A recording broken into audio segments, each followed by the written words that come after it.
In this video, we are going to show you how you can download, install, and use Xampp for Windows 10.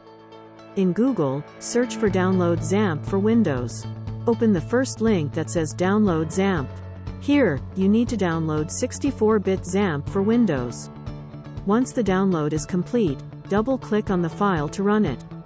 It will open up the setup wizard. Click Next and then choose the folder where you would like to install Xampp. After choosing the language, the installation process will start, which will take a few minutes. You need to provide some permissions to make it work. Click on Finish. Xampp is now installed, and here you can see its control panel.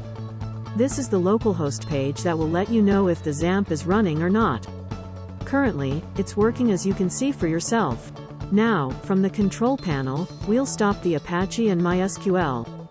Again, refresh the page, and you'll find the site cannot be reached. Now, we'll start Apache and MySQL again. As a result, the page is now open. To use it, you need to locate the Xampp folder. We installed it in the C drive.